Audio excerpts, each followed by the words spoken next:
الحمد لله رب العالمين والصلاة والسلام على سيدنا نبينا محمد وآله وصحبه أجمعين أما بعد فأعوذ بالله من الشيطان الرجيم بسم الله الرحمن الرحيم اليوم أكملت لكم دينكم وأتممت عليكم نعمتي ورضيت لكم الإسلام دينا. وقال النبي صلى الله عليه وسلم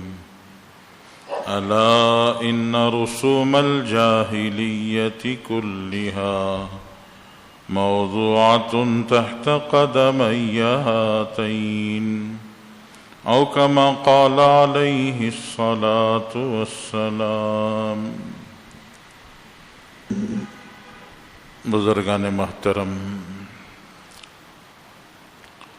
اللہ جل جلالہ من والہ نے ہم سب کو دین اسلام نعمت کے طور پر عطا فرمایا ہے. دین اسلام کامل اور مکمل دین ہے، جس کے کامل اور مکمل ہونے کا خود اللہ جل جلالہ من والہ نے قرآن پاک میں اعلان فرمایا ہے. حضرت عمر رضی اللہ تعالیٰ عنہ کے پاس ایک دفعہ ایک یہودی حاضر خدمت ہوا اور اس نے حضرت عمر رضی اللہ تعالیٰ عنہ کو بتایا، سنایا کہ امیر المومنین آپ کی کتاب قرآن مجید میں ایک آیت ہے، اگر وہ آیت ہماری کتاب آسمانی کتاب تورات میں ہوتی تو جس دن وہ آیت اتری اس دن کو ہم جشن کا دن، تہوار کا دن، عید کا دن، خوشی کا دن بنا لیتے. حضرت عمر رضی اللہ تعالیٰ عنہ نے اس سے پوچھا کہ وہ کون سی آیت جس کے بارے میں تم یہ کہہ رہے ہو؟ تو یہودی نے بتایا قرآن پاک کی یہ آیت جو میں نے آپ کے سامنے پڑھی کہ اللہ جل جلالہ من والہ اعلان کرتے ہیں الیوم اکملت لکم دینکم واتممت علیکم نعمتی ورضیت لکم الاسلام دینا، کہ ہم نے تمہارے لیے دین کو مکمل کر دیا ہے. حضرت نوح علیہ السلام سے جس نعمت کو ہم نے اتارنا شروع کیا تھا اس کو حضرت محمد الرسول اللہ صلی اللہ علیہ وسلم پر تام کر دیا ہے. اور ہماری طرف سے یہ اعلان ہے کہ رضیت لکم الاسلام دینا، زندگی کے گزارنے کا طور طریقہ، ڈھنگ اور سلیقہ جو اللہ کو پسند ہے وہ صرف اور صرف اسلام ہے. حضرت عمر رضی اللہ تعالیٰ نے یہودی کی اس بات کو سن کر ارشاد فرمایا کہ مجھے اچھی طرح سے یاد ہے، بلکہ ہم سب کو اچھی طرح سے یاد ہے کہ یہ آیت کب اتری. جس دن یہ آیت اتری ہے اس دن کو الگ سے عید کا دن بنانے کی ضرورت نہیں ہے، وہ پہلے ہی سے عید کا دن ہے، وہ خوشی کا دن ہے. حضرت رسول اللہ صلی اللہ علیہ وسلم میدان عرفات میں تھے اور حضرت نبی کریم صلی اللہ علیہ وسلم کے ساتھ صحابہ کا مجمع حج کرنے کے لیے میدان میں جمع تھا. اس موقع پر اللہ تعالیٰ نے قرآن پاک کی یہ آیت اتاری ہے. 9 عرفہ مسلمانوں کے لیے وہ پہلے ہی سے خوشی کا دن ہے. جمعہ کا دن یہ قرآن کی آیت اتری ہے،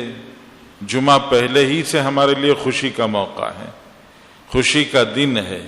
ہمیں الگ سے کسی نئے تہوار کو بنانے کی ضرورت نہیں ہے. جمعہ ہمارے لیے پہلے ہی سے خوشی کا دن ہے، وہ میدان عرفات وہ مقدس میدان ہے ہمارے لیے۔ تو جس دن یہ آیت اتری، جس جگہ اتری، جس وقت اتری، وہ سب کے سب مقدس ہیں، انہیں الگ سے ہمیں مقدس بنانے، تہوار بنانے کی کوئی ضرورت نہیں۔ یہودی نے اس وجہ سے حضرت عمر رضی اللہ تعالیٰ عنہ کے سامنے یہ بات عرض کی کہ ان کے پاس آسمانی دین تو تھا، لیکن وہ آسمانی دین مکمل نہیں تھا، ناقص آسمانی دین، کہ جس کے اندر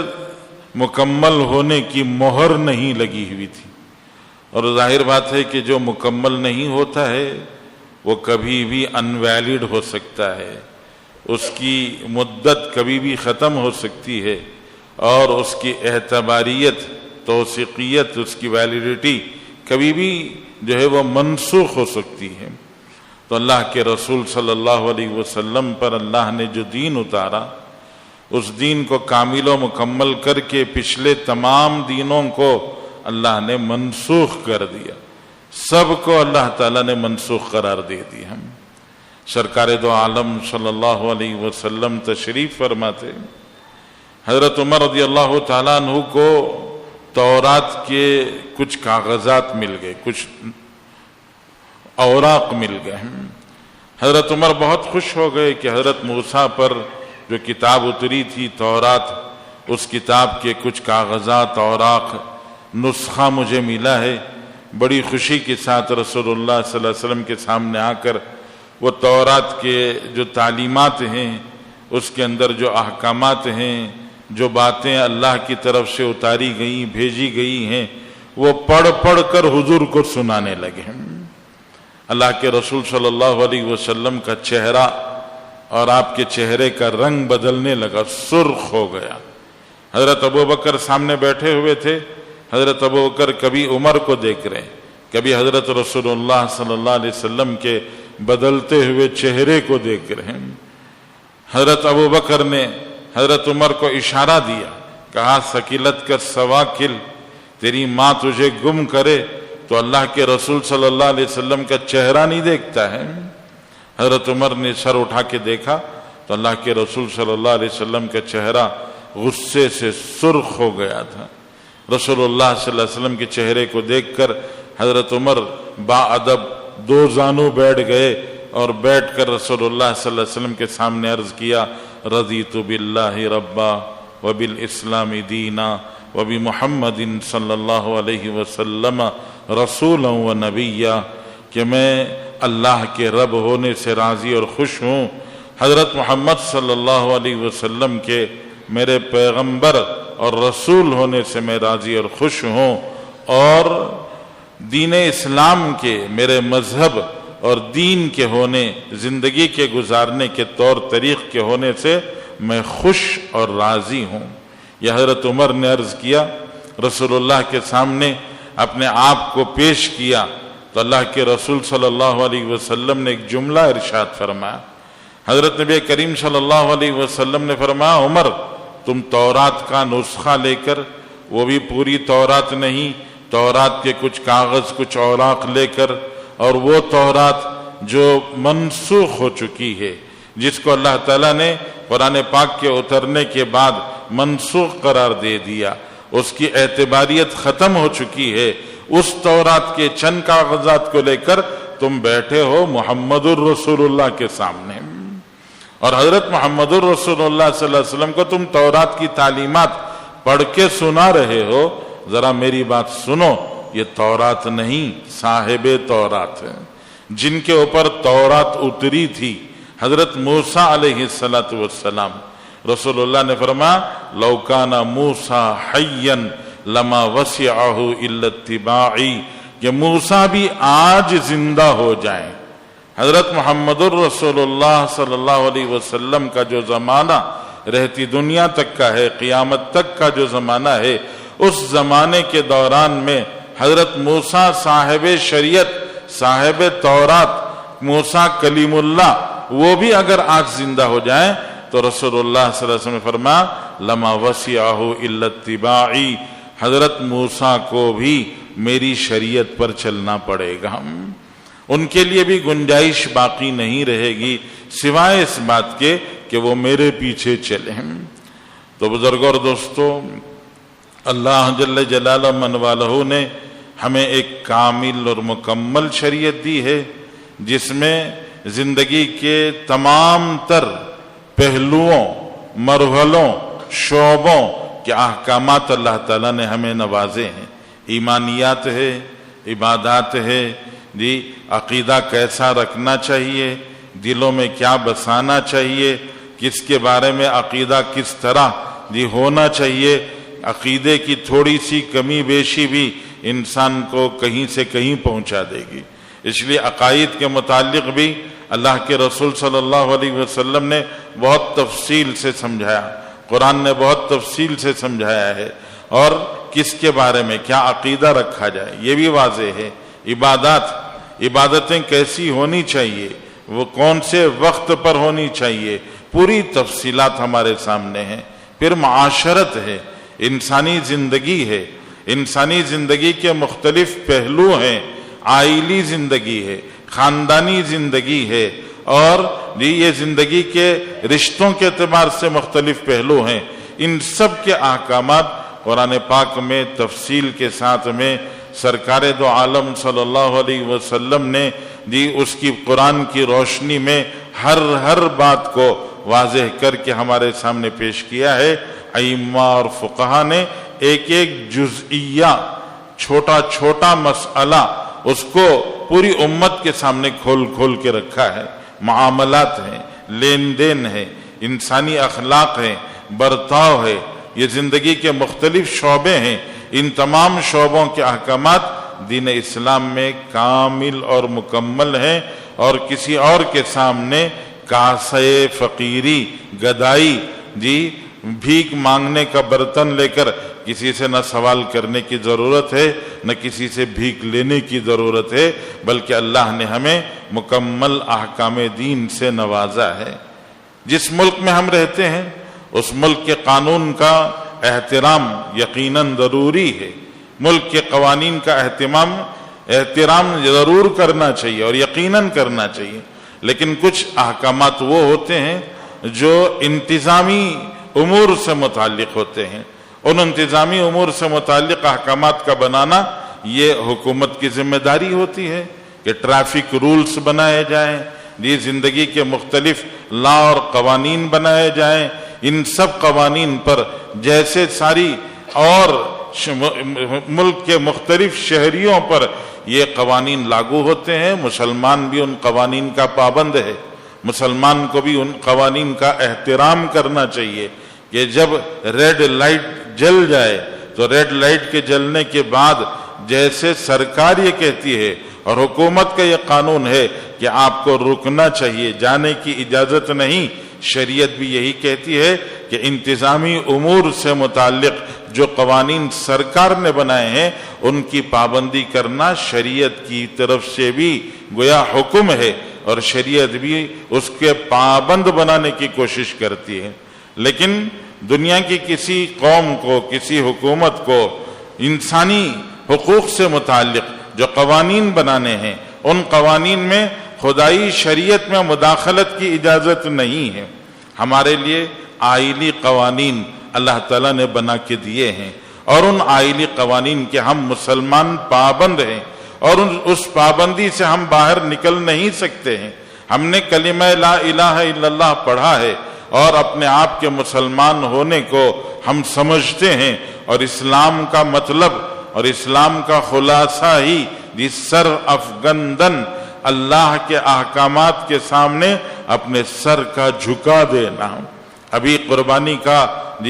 وقت گزرا ہے اور قربانیاں ہم سب نے کی ہیں، اور قربانیوں نے ہمیں یہی درس دیا. حضرت اسماعیل علیہ السلام نے ہمیں یہی سبق دیا تھا کہ اللہ کے حکم کے سامنے سر جھکانے کے سوا کوئی اور چارہ نہیں ہے. دنیا کی ہر چیز ٹوٹنے کے لیے بنی ہے، فنا ہونے کے لیے بنی ہے، آسمان ٹوٹنے کے لیے بنا ہے، زمین پھٹنے کے لیے بنی ہے، سورج بے نور ہونے کے لیے بنا ہے، ستارے ٹوٹ کے گر جانے کے لیے بنے ہیں. یہ ساری کائنات ٹوٹ پھوٹ جائے گی، لیکن باقی رہنے والی چیز اللہ کی ذات ہے، اللہ کے احکامات ہیں. حضرت اسماعیل نے سر جھکا کر یہی اشارہ دیا اور یہی بتایا کہ احکام خداوندی میں یہ آدمی کو سر جھکانے کے سوا اور کوئی چارہ نہیں ہے، اسے اللہ کے احکام کے سامنے سر جھکانا چاہیے. اور حکومتیں جو قوانین بنانا چاہتی ہیں، جن میں شریعت میں مداخلت کی کوشش کی جا رہی ہے، وہ آئلی قوانین ہیں کہ مسلمان کو جو حقوق شریعت نے دیے ہیں، ان شریعت کے دیے حقوق پر ڈاکہ ڈالنے کی گویا ایک طرح کی کوشش ہے. اسی لیے پوری ملت اسلامیہ، بلکہ پوری ملت اسلامیہ کے جو رہبران، رہنمایان اور علماء اور ماشاءاللہ معتبر دانشوران، سب کے سب مل کر امت مسلمہ کو، مسلمانوں کو یہ سمجھانے کی کوشش کر رہے ہیں کہ یونیفارم سول کوڈ جو نافذ کرنے کی ایک کوشش ہے، اور کوشش کیا ہے؟ ایک سیاسی پینترا ہے، ایک سیاسی چال ہے، اور حکومت میں باقی رہنے کے لیے اس طرح کے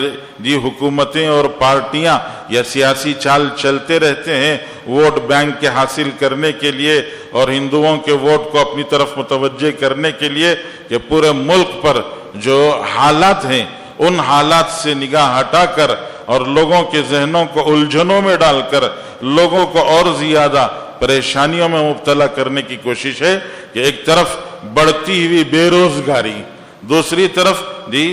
گویا آسمان سے بات کرتی ہوئی مہنگائی، لوگوں کے اندر نفرتوں کا بڑھتا ہوا چلن اور ایک دوسروں کی زندگی کے ساتھ میں کھیل کھلواڑ، یہ سب جو ایک اعتبار سے گویا سیاسی ناکامی ہے. اس اپنی سیاسی ناکامی پر یہ لیپا پوتی کرنے کے لیے UCC یونیفارم سول کوڈ کا شوشہ چھوڑا گیا ہے. لیکن اس شوشے کے پیچھے ان کے بہت سارے گویا مکر کے ارادے ہیں. اس لیے ہم مسلمانوں کو سمجھنا چاہیے اور اس بات کو پورے طور سے اپنے دل میں بٹھانا چاہیے کہ شریعت میری زندگی کے لیے ہے. سب سے پہلے تو مجھے اپنے جسم پر، اپنی جان پر، اپنے بدن پر اور اپنی زندگی پر ایمان کو اور اسلام کو اپنے طور سے نافذ کرنے کی مجھے کوشش کرنا ہے. کہ کوئی اور مجھے نافذ کروانا چاہے نہیں، بلکہ میری اپنی ذات. جیسے ہمارے بزرگوں نے، حضرت قاضی مجاہد الاسلام صاحب رحمت اللہ علیہ نے ایک موقع پر ارشاد فرمایا کہ جب ایک مسلمان اپنی ذات سے اس بات کو طے کر لے کہ میری زندگی میں شریعت زندہ ہوگی، میں اپنی ذات سے اسلام کو زندہ کروں گا اور میں اپنی ذات سے دین کے احکام، اللہ کے احکام کو پورا کروں گا، کہ دنیا کی کوئی طاقت اسے ان احکامات پر عمل کرنے سے روک نہیں سکتی ہے. سب سے پہلے میری اپنی گویا ذمہ داری بنتی ہے کہ میں اپنی ذات سے اپنی زندگی میں ان احکامات اسلامی کے اپنانے کا فیصلہ کروں. اور پھر جن آئلی احکامات کو اچھالنے کی کوشش کی جا رہی ہے، مثال کے طور سے تعدد ازدواج، کہ ایک مسلمان کو اللہ جل شانہ نے اجازت دی ہے کہ فَانْكِحُوا مَا طَابَ لَكُم مِّنَ النِّسَاءِ مَثْنَىٰ وَثُلَاثَ وَرُبَاعَ. یہ ایک اللہ کی طرف سے اجازت ہے کہ ایک مرد اگر چاہے تو وہ ایک سے زائد نکاح کر سکتا ہے، 4 تک شادیاں کر سکتا ہے. یہ اجازت اللہ تعالیٰ کی طرف سے دی گئی ہے اور انصاف کرنے کا قانون لگایا گیا ہے. اور مسلمانوں میں سے کتنے اس اجازت پر عمل کر رہے ہیں؟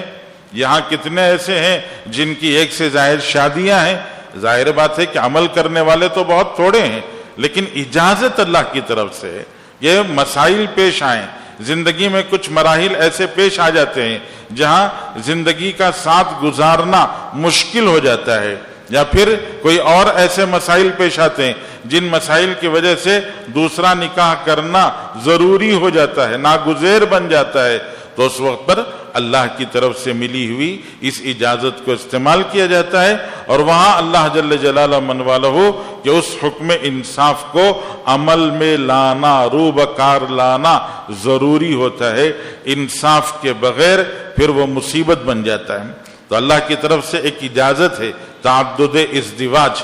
دوسرا اللہ جل شانہ نے طلاق کو مرد کے ساتھ میں جوڑا ہے. مرد سنجیدہ ہوتا ہے, مرد فیصلہ لینے میں بہت دیر تک سوچتا ہے, بہت سنجیدگی کے ساتھ میں سوچ کر سمجھ کر اور سوچ وچار کے بعد کسی چیز کا فیصلہ لیتا ہے. وہ جذبات میں آ کر, بھڑکاؤ میں آ کر, غصے میں آ کر جلد فیصلہ نہیں لیتا, بلکہ وہ تسلی کے ساتھ اطمینان کے ساتھ میں فیصلہ لیتا ہے. اسی کے مقابلے میں عورت جذباتی ہوتی ہے اور جذبات میں وہ بہت تیز فیصلے کرتی ہے, جلد فیصلے کر لیتی ہے. خود ہمیں زندگیوں میں پتہ نہیں کتنی دفعہ اپنے گھر کی عورتوں سے سننے کو ملتا ہے کہ تمہارے ساتھ تو زندگی نہیں ہو سکتی, مجھے لے جا کے میکے چھوڑ دو, مجھے گھر میں چھوڑ دو, میں تمہارے ساتھ رہنا نہیں چاہتی. یہ باتیں عورتوں کی زبان سے نکلتی رہتی ہیں. خود سرکار دو عالم صلی اللہ علیہ وسلم نے ارشاد فرمایا کہ عورتیں ناقصات العقل ہوتی ہیں, کمزور دماغ کی ہوتی ہیں, اور زندگی بھر کے احسان کے باوجود جب عورت کے ساتھ میں کوئی معمولی چیز آگے پیچھے ہو جاتی ہے تو پھر وہ بے تکے انداز میں بلکہ دھڑلے سے وہ مرد کو یہ جواب میں کہہ دیتی ہے کہ 2 روٹی اور 2 کپڑوں کے چھیتڑے کے سوا تمہارے گھر میں مجھے ملا ہی کیا ہے, زندگی میری ہوئی کیا ہے, مجھے تمہارے پاس کیا ملا, کیا سکون ملا, کیا زندگی مجھے راحت کی تمہارے پاس ملی ہے. یہ عورت کی زبان سے نکل جاتا ہے اور زندگی بھر کے احسان کو ایک جملے میں وہ اڑا دیتی ہے. اس لیے طلاق کے اختیار کو اللہ جل شانہ نے مرد کے ہاتھ میں رکھا ہے, اور اب قانون بنا کر برابر طریقے سے عورت کو بھی وہ اختیار دینے کی اگر کوشش کی جائے تو وہ فطرت کے ساتھ میں کھیل ہے. اللہ جل شانہ نے جو فطرتوں کا فرق رکھا ہے, نیچر کا جو فرق رکھا ہے کہ مرد کی فطرت الگ ہے, عورت کی فطرت الگ ہے, تو مردوں اور عورتوں کی فطرت کے ساتھ وہ ایک کھیل ہو جائے گا اور اسلامی شریعت میں ایک طرح سے دخل اندازی ہوگی. اور پھر اسی طرح سے علماء نے فرمایا کہ متبنہ, کسی کو اولاد نہیں ہوئی, اولاد نہ ہونے کی وجہ سے انہوں نے اپنے رشتے میں سے کسی رشتہ دار کے بچے کو بطور متبنہ لے لیا, لے پالک بچہ لے لیا, اپنے پاس لے کر اس کو پال لیا, تو شریعت لے پالک کا ایک حکم رکھتی ہے. قرآن پاک میں صاف کہا گیا جس کو لے پالک لے کر کوئی پال لیتا ہے, جس کو متبنہ کہا جاتا ہے, شریعت کہتی ہے تمہاری زبان سے کہے ہوئے الفاظ کہ یہ میرا بیٹا ہو گیا, یا فلاں میرا باپ ہو گیا, یا فلاں میرا بھائی ہو گیا, فلاں میری بہن ہو گئی, یہ جو تمہارے زبان کے بول ہیں وہ صرف زبان کے بول ہیں, ان کی کوئی حقیقت نہیں ہے, ان کا کوئی رشتہ زبان کے بول سے نہیں بنتا ہے. ماں باپ کا رشتہ اور اولاد کا رشتہ یہ ایک فطرت کا رشتہ ہے جو اللہ تعالیٰ نے خون کا رشتہ بنایا ہے. یہ خون کا رشتہ اور فطرت کا رشتہ ہے, یہ زبانوں سے رشتے قائم نہیں ہو سکتے. کوئی بھی ماں باپ اپنے بچے کو عاق نہیں کر سکتے, یہ نہیں کہہ سکتے کہ یہ میری اولاد نہیں ہے, یہ میرے ارث سے میرے ترکے سے محروم ہو جائے گا اور اس کو میرے مال میں سے کوئی حصہ نہیں دیا جا سکتا. اس طرح کی کوئی بات ماں باپ کو اپنی اولاد کے متعلق کرنے کا شریعت حق نہیں دیتی ہے. ایسے ہی کسی کو آپ نے لے پالک لے لیا, آپ نے پال لیا, شریعت آپ کو حق دیتی ہے وصیت کا حق کہ زندگی بھر آپ کے ساتھ میں اس بچے نے اگر احسان کا برتاؤ کیا ہے, آپ کی خدمت کی ہے, تو زندگی کے آخری میں دنیا سے جانے سے پہلے وصیت کا شریعت حق دیتی ہے کہ دنیا سے جانے سے پہلے آپ وصیت کریں. آپ کے مال میں سے 1/3 1/3 1/3 مال آپ اس کو دے سکتے ہیں. آپ کا جو باقی 2/3 ہے آپ کی اولاد نہ بھی ہو, دوسرے رشتہ دار ہوں گے, بھائی ہوں گے, بہنیں ہوں گی, ماں باپ ہوں گے, بیوی ہوگی, کوئی اور رشتہ دار ہوں گے, ان رشتہ داروں کو وہ حصہ ملے گا. لے پالک کو وصیت کے ذریعے سے کچھ پہنچایا جا سکتا ہے, لے پالک مال کا حصہ دار نہیں بنتا ہے. قرآن پاک میں حضرت رسول کریم صلی اللہ علیہ وسلم کا خود واقعہ اللہ تعالیٰ نے بیان کیا ہے کہ حضرت رسول اللہ صلی اللہ علیہ وسلم نے حضرت زید ابن حارثہ کو اپنا لے پالک بیٹا بنا لیا تھا۔ حضور پاک صلی اللہ علیہ وسلم نے لے پالک بنا کر ان کو پالا پوسا بڑا کیا۔ ماشاءاللہ حضرت زید ابن حارثہ رسول اللہ کے چہیتے تھے۔ ان کے ماں باپ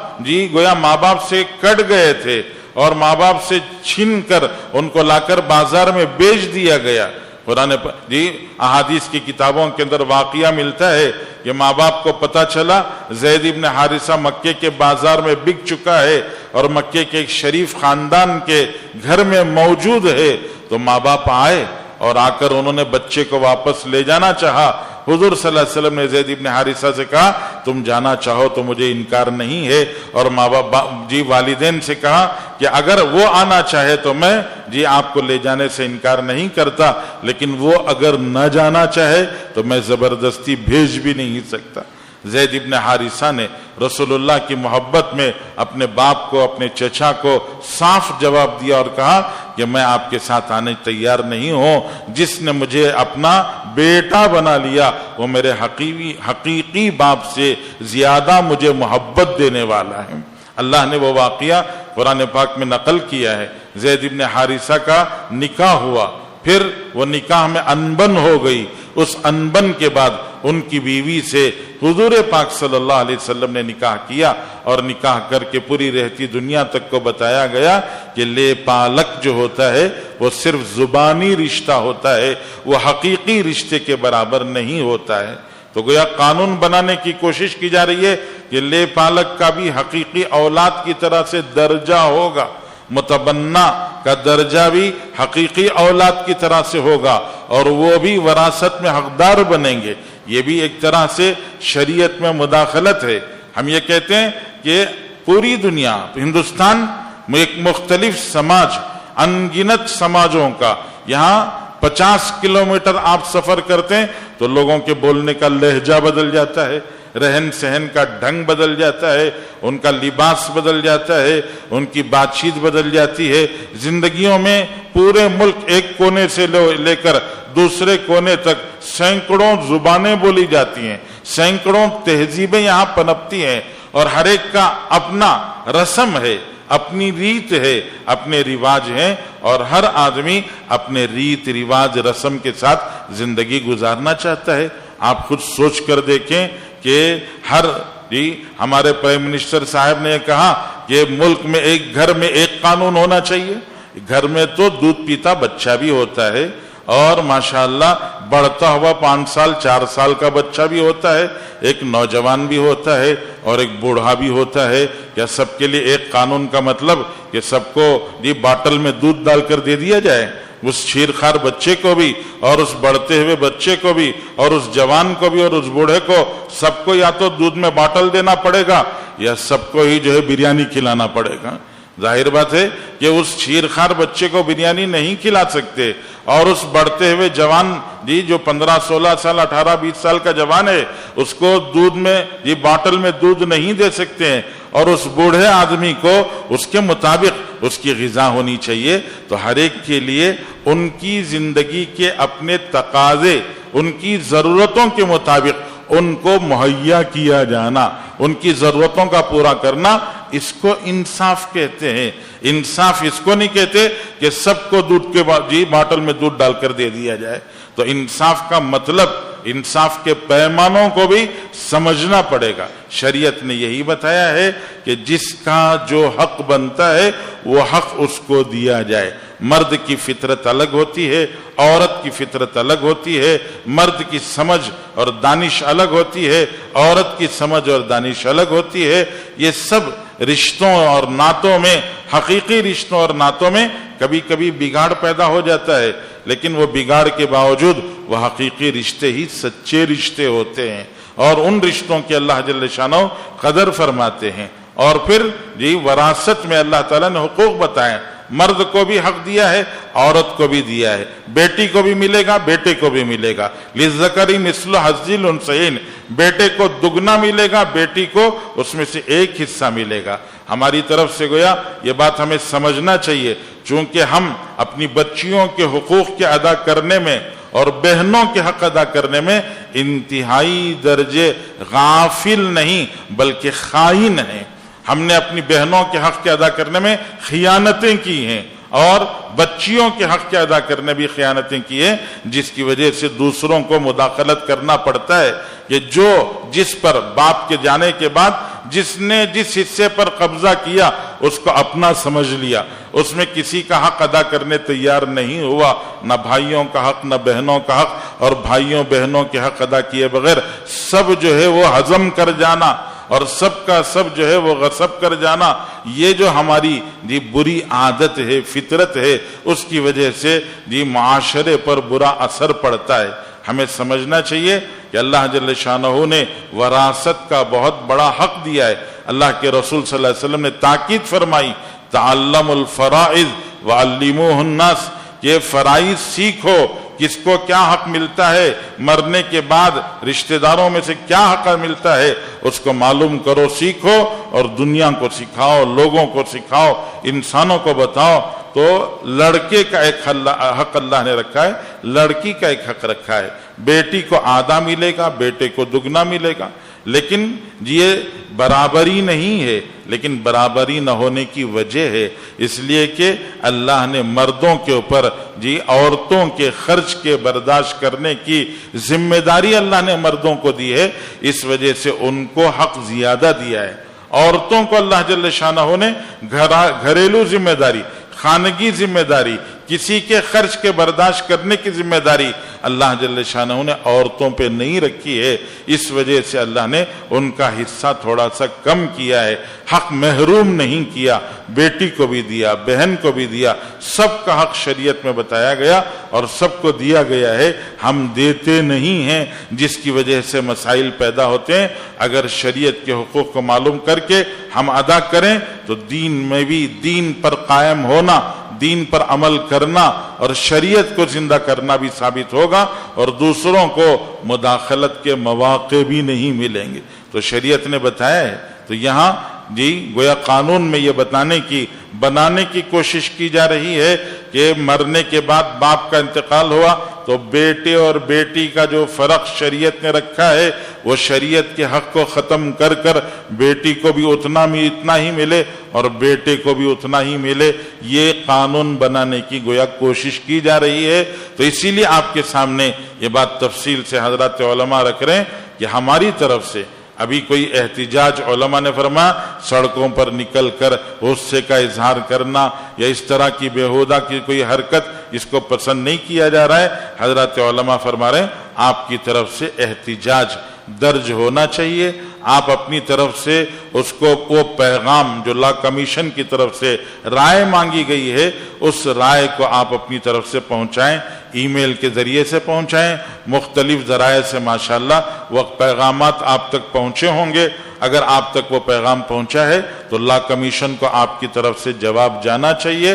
اور بڑی مقدار میں وہ جواب پہنچانا چاہیے، خود بھی پہنچائیں، اپنے گھر کی عورتوں کی طرف سے بھی ان کا بھی نام ڈال کر پہنچائیں تاکہ بڑی مقدار میں مسلمانوں کی طرف سے یہ احتجاج لا کمیشن کو درج ہو اور ان کو پتہ چلے کہ مسلمان اس UCC یونیفارم سول کوڈ کے حق میں نہیں ہے اور مسلمان اپنی شریعت پر عمل کر کے زندگی گزارنا چاہتا ہے۔ یہ بات صاف ہونی چاہیے اور حکومتوں کو بھی یہ پتہ چلے کہ